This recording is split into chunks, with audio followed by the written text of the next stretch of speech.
Hello again, Capricorn. I say again because this is the second reading that I'm putting out on my channel. For those of you who've watched the first, congratulations, you get 2 readings. The rest of y'all, at the time of me uploading this, I will have already unlisted that reading and made it pretty much unavailable unless you've already seen it and have it in your history to find or have put it in a playlist of your own.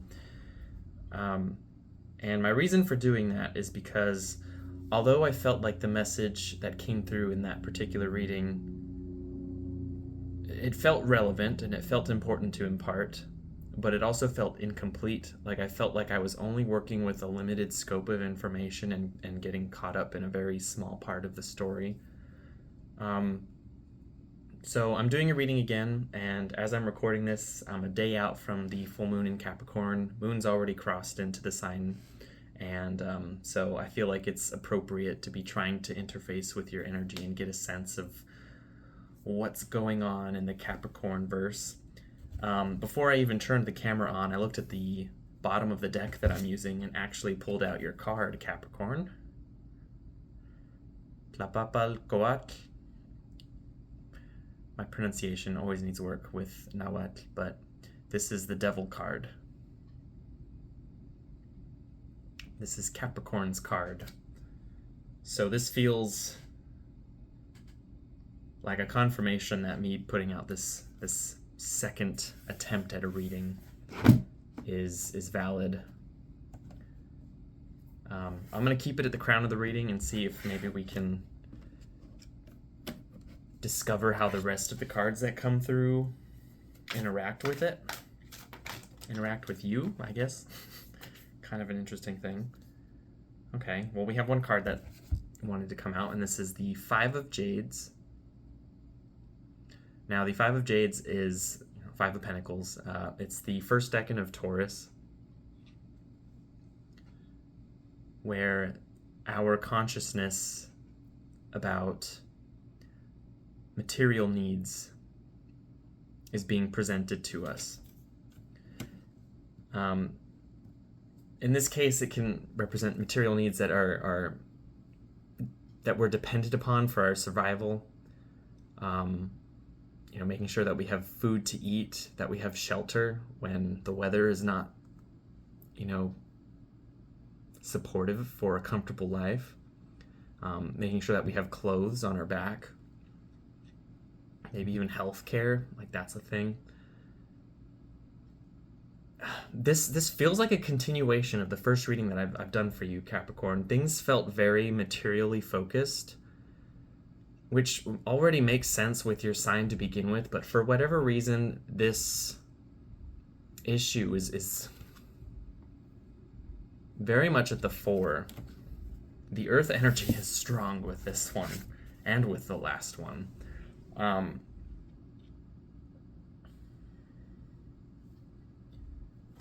trying to think. I don't remember. There is relevance to the idol that's in the temple behind these 2 characters. Part of me wants to say that it's Xochipilli. He's kind of like the Nahuatl god of so many things, but if I'm remembering correctly, it's things such as flowers, pleasures, psychedelics, entheogens. I think some depictions of the god have included depictions of like magic mushrooms, morning glories, various other entheogenic substances. So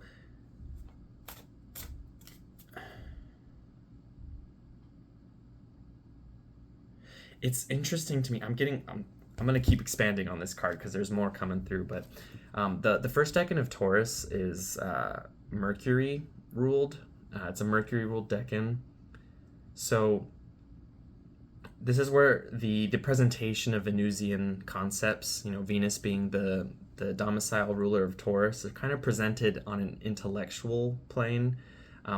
Things are very corporeal. We're dealing with actual real substances and coming to terms with items such as like jewelry or makeup, the different flavors of food, the colors of clothing, as opposed to just being focused on having any clothes at all, which is kind of what this card is intimating, is just that basic, like, okay, I have a shirt to wear, and not necessarily caring about what color it is or what material it's made out of. But it's like this decan is where that unfolding process comes through, and where we develop that consciousness, where we're thinking beyond basic fundamental needs and expanding upon them to include basic desires, enjoyments, and pleasures. So I can see that as connecting to, Xochipilli back there. Because I think for those of us who have experimented with entheogenic substances, there's kind of an explanation, or rather an experience, of how we have, as humanity, have sort of suppressed and denied our ability to fully enjoy the world that we're living in. And in fully enjoying the world that's around us, we're able to more fully interact with it, and we're able to more fully perceive it for what it is, as opposed to what we wish it to be, what constructions we sort of superimpose over it. And so that could also be another message with this sort of destitution that's implied with the image of not only this card, but in traditional, like the Rider-Waite deck also features a very similar image of two figures sort of walking in the snow, clearly destitute and struggling. But there's like a sacred space behind them. And it's like they appear to be suffering because they're not aware of the fact that they are in a sacred space, that they can petition the world for anything that they need or want and have their needs met, have their prayers answered, so to speak. So maybe that's something of a reminder for you, Capricorn, is this need to reconnect with the beauty and the sacred aspect of existence, as opposed to just being lost in material pursuit or in survival-based consciousness. Easier said than done, especially if you're in a very difficult situation where your immediate needs are the ones that are at the forefront of your attention. But I don't know, there's something to that. So we're going to pull some more cards for you. Or they're going to fall out of the deck for you. Okay. El Nahual, I believe this is the Magician. Should I try to pronounce this? Tetlatlamaniliki? Tetlatlamaniliki. Something like that. Very big word. But essentially what this represents, obviously thinking about the Magician in the traditional decks, or as an archetype in general, is sort of representing somebody who acknowledges their being at the center of a cosmos. And I say a cosmos because I think every individual point of experience, every individual point of consciousness, of existence, I hesitate to say consciousness because I very much see things from a very animistic, almost pantheistic worldview, where everything, even inanimate objects, is part of the unified field, if you will, for lack of a better phrase to describe it. But it's like the consciousness of that you yourself, as an individual point in space, in life, as a living thing, you are at the fulcrum of your own world, your own cosmos, your own paradigm, your own experience, and it's uniquely yours. You can have two people in the same place at the same time experiencing the exact same things, and they will have completely different experiences of what had happened at the same moment. And the awareness of that can be something of a source of power, I think, is kind of what I'm getting with this card. I can kind of see, especially with what's come through with the previous card here, I'm almost wondering if you're like exploring themes of like manifesting or of even ritual or spells, some sort of mystical interaction with reality in a way that allows you to create something for yourself, or to bring certain desires that you have to fruition. So maybe that's kind of like a sort of paradigm that you're exploring and playing around with.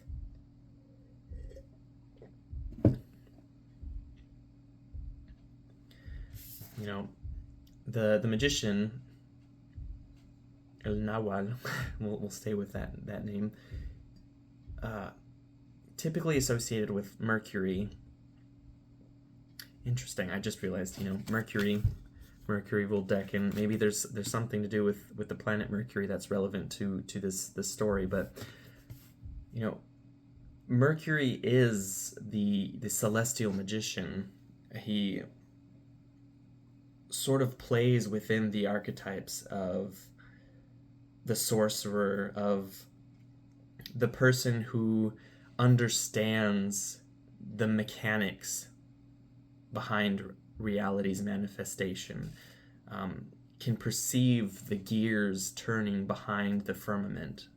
And again, I don't remember which reading this came up in, but that old image, I think it's like a woodcut from, I don't know, probably the 1600s in Europe, where there's like a scene of a man crawling in a normal scene where there's like a house or something, and there's like trees and grass, but he's like at the edge of this plane where it's like the dome of the sky ends and meets with the earth, and he's pulling up like a curtain this dome and looking behind it, and is seeing like all these turning gears, like that consciousness, that awareness, that understanding of these mechanics, of these different facets and pieces and distinct parts of reality, and how they interact to create a cohesive whole, is very connected with Mercury. Mercury likes to understand how things work, and likes to have a vocabulary for describing it and for understanding it, and ultimately for being able to harness it and to use it and to apply it practically. Mercury likes to work with his hands and create things and have refined skills, refined tastes, refined perceptions. So I wonder if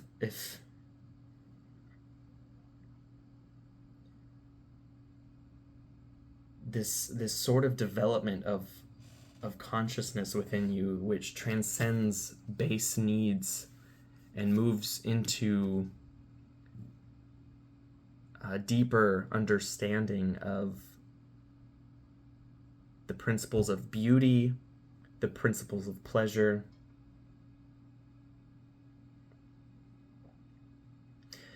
Could also be, I'm almost wondering if like there's been this process unfolding in your life where you've been in a situation, or you've been in a circumstance up till now that has felt like you're in survival mode. You're trying to make ends meet. You're doing what is required of you to satisfy your material needs.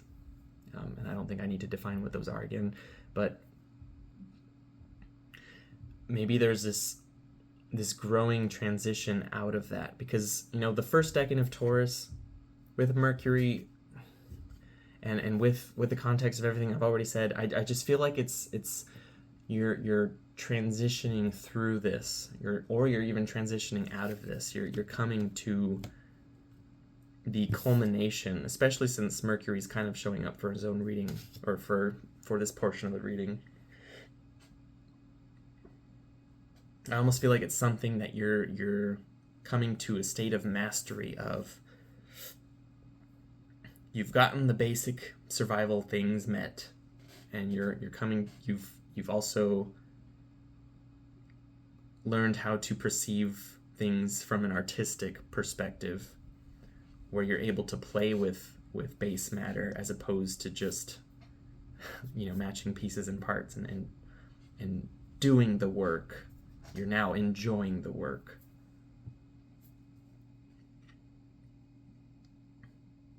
A lot of tangents and stuff there, but I hope you're able to kind of make sense of it and connect it to whatever it is that you're dealing with. I'm gonna pull a couple more cards and see what comes through.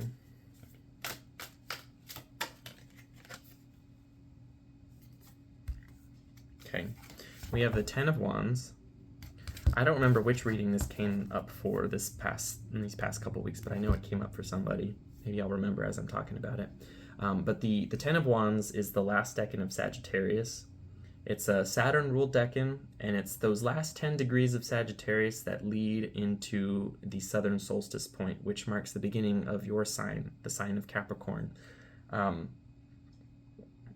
There's almost this sense of how do I describe this?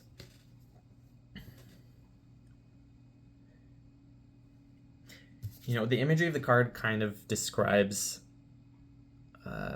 sort of the energy of like exploitation. That can be one interpretation. Being overwhelmed, having taken on too much responsibility, being thrust into overwhelming circumstances in one form or another. But it's conveying the sense of finality, the sense of completion, of culmination, of there's nowhere to go from here but somewhere else. Like once you reach the peak of something, or once you reach the lowest point of something, you can only go up from there, like in the case of the lowest point. And I feel like that's relevant, especially since this is leading up to the most southern point of the ecliptic.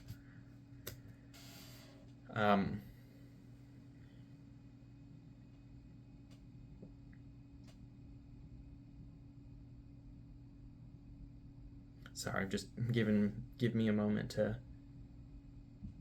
There's like a story braiding together here with these cards.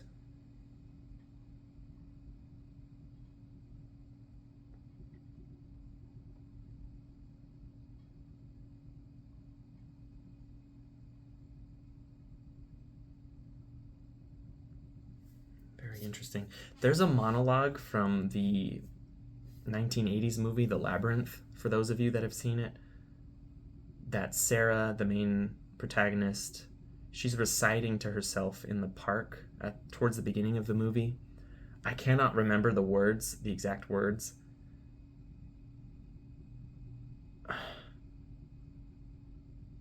But it conveys a sense of like having withstood trials, having surpassed what were perceived to be insurmountable obstacles, and having grown and developed in character as a result, and having come to the realization that you yourself occupy the space of power in your own life, and that nobody else is going to do the work for you. If you want something, you're the person that has to go out and get it. You're the person that has to go out and make it a reality.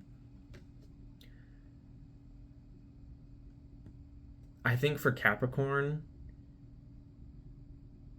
it's more true for you than for any other sign that you yourself are responsible for the reality that you inhabit. And I don't know why I feel compelled to say that in the way that I've done. But it's like perhaps through circumstance and experience that you've endured, maybe as a result of being under the watchful, cynical, stoic eye of Saturn your entire life, things have felt like this card, like the figures in this card. And I feel like you're at the point now where you can leave this trajectory and turn and go into the sacred space here and offer the bounty that you've acquired for yourself, up to your ancestors, up to whatever your idea of the divine is, even to the environment that you inhabit. Offer it up to the trees or the clouds, the birds, the squirrels, the ground beneath your feet, and reconnecting with that sense of wonder, that sense of honor, that sense of respect for the world that you inhabit, and ultimately for your place within it.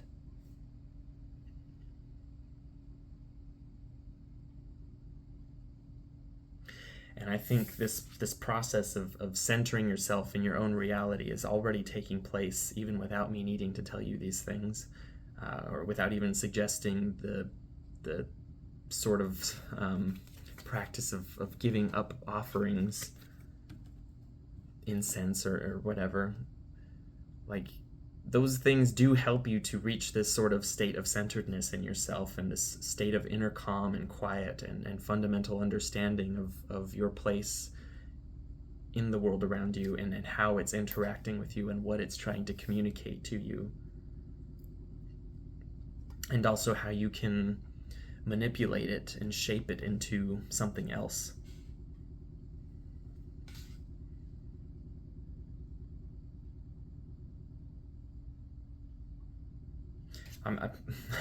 It's been kind of unavoidable since I saw the card, but I haven't said it just yet, but mentioning things like sigil work. I don't know if any of you in my audience watch or listen to Gordon White from Rune Soup, but he talks a lot about sigil magic and the magic of intention, and how that is powerful in shaping the reality around you. Maybe something for you to explore, maybe not. It's just something that I feel kind of compelled to share. I don't know a whole lot about it. I mean, I listened to him for years, but I never kind of went down that rabbit hole of sigil magic with him as of yet, although I do recognize its capacity and its power, because fundamentally the power of intention is what compels the universe to unfold in the way that it does. So I'm going to pull a couple more cards. I think 2 more cards. We're kind of coming up close for time, so I'll try not to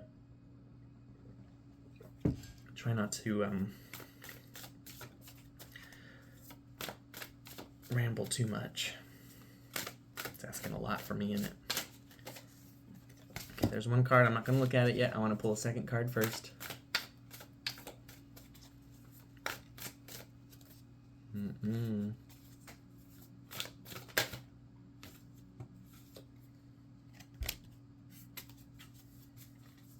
Okay, so the 2 cards I pulled, first one, Ehécatl. This is the Ace of Flint, or Great Flint. That's the 0 degree point of Libra, the autumn equinox, the western equinox, the descending equinox. And then we have Temperance. Isla Machilistli.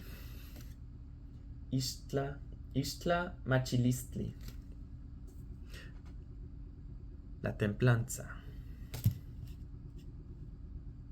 Okay.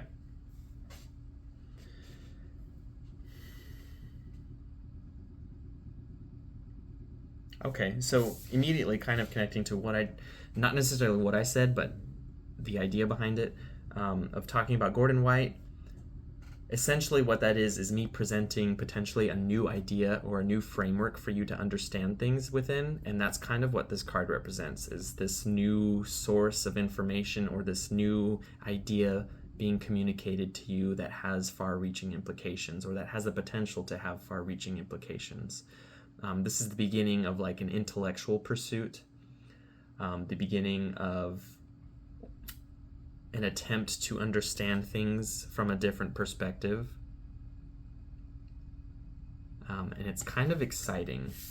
I feel like any cardinal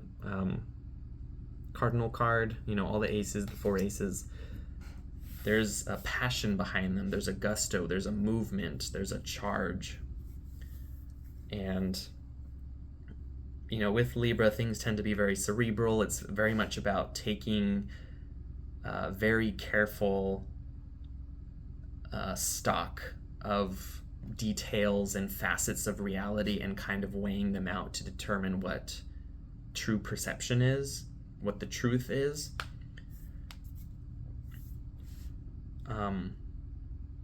And that's why they're typically associated with lawyers, because lawyers are all about weighing in the facts and poking holes in the things that don't make sense and coming to conclusions about what the truth is.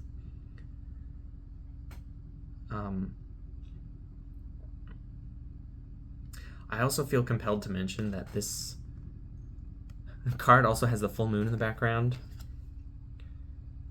And any full moon moment very much feels like a sort of airy air sign moment to me. It's very hard to focus on any one thing because your perception feels so diffuse and expanded. But I feel like in this process, it allows us to sort of, as the moon wanes again and we return to single pointedness, we're able to kind of perceive the array of ideas around us and hone in on the things that we want to take with us into the next moon, so to speak. And for whatever reason, I feel like that idea is connected to this card here, Temperance.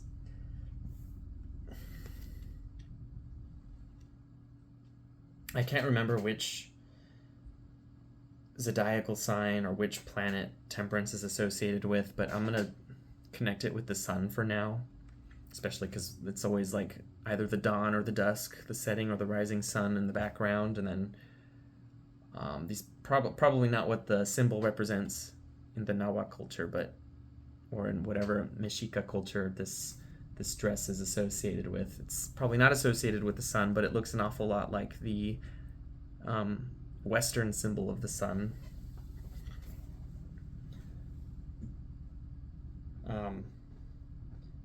But it's about this process of merging opposing points, opposing modalities, opposing elements within oneself, and harmonizing them, using these opposite, perhaps even contradictory approaches to tackle the same thing from those unique angles that each modality represents, or that each modality is best equipped to aim from, so to speak. So, with the Magician, I kind of want you to see what I'm seeing. These two cards. This figure is not necessarily looking over at the Magician, but I think implying this direction is kind of interesting in how the spread is playing out on the table.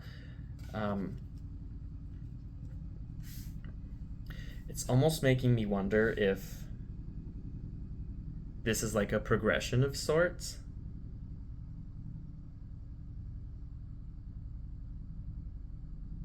Again, I'm hearing that monologue from the Labyrinth. It's like, this is not at all what she says, but it kind of carries the same charge, where it's like, I have weathered the storms and crossed lands far away to reach you in this moment. And now I am here. Here I am. I have weathered the storms. I have fought the battles. I have worked my ass off to get to where I am today. And to have you tell me that it's not enough, or that, I'm not even going to get into that digression there, but it's like, you have carried the burden a long way. You've come from afar. And to come to this point now,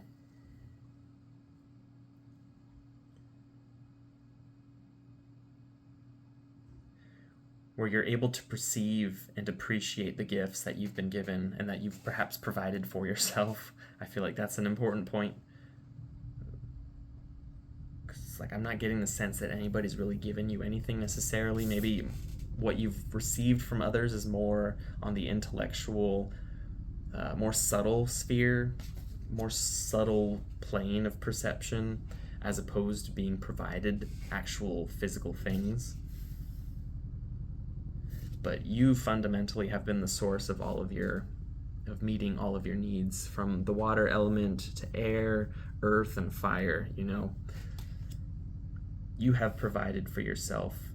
You have built your proverbial fortress.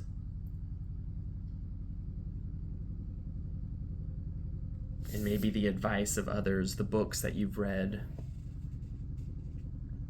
ideas that people have shared with you, or that you've been exposed to from outside influences, maybe these are catalysts that have propelled you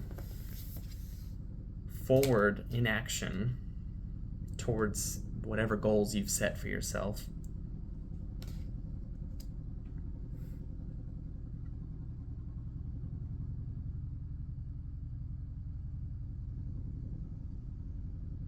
I don't know, Capricorn. It's just...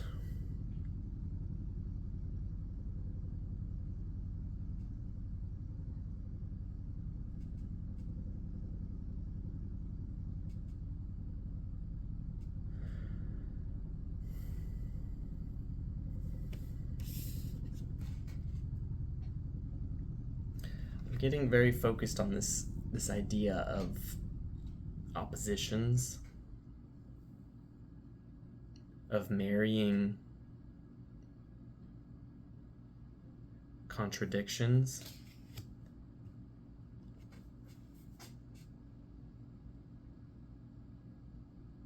embodying a paradox in some way. It's weird. After I said paradox, I heard something like, I work my ass off, but I know how to play. I don't know what that means, Capricorn. I just hope that whatever has come through in this reading for you, that you're able to make sense of it, and that in some way it's confirmation for you or helps you to understand what you're navigating from a slightly different angle. Whatever the case may be, feel free to share in the comments below, because I do enjoy reading all of your perspectives on things. So I don't know, I feel like I could sit here and do readings for you all day. It's your moment. The moon is in your sign. It's pulling me in like a whirlpool. It's probably not helping that the moon is like 24 hours out from being full. So anyway, as always, wish you the best, and thanks for watching.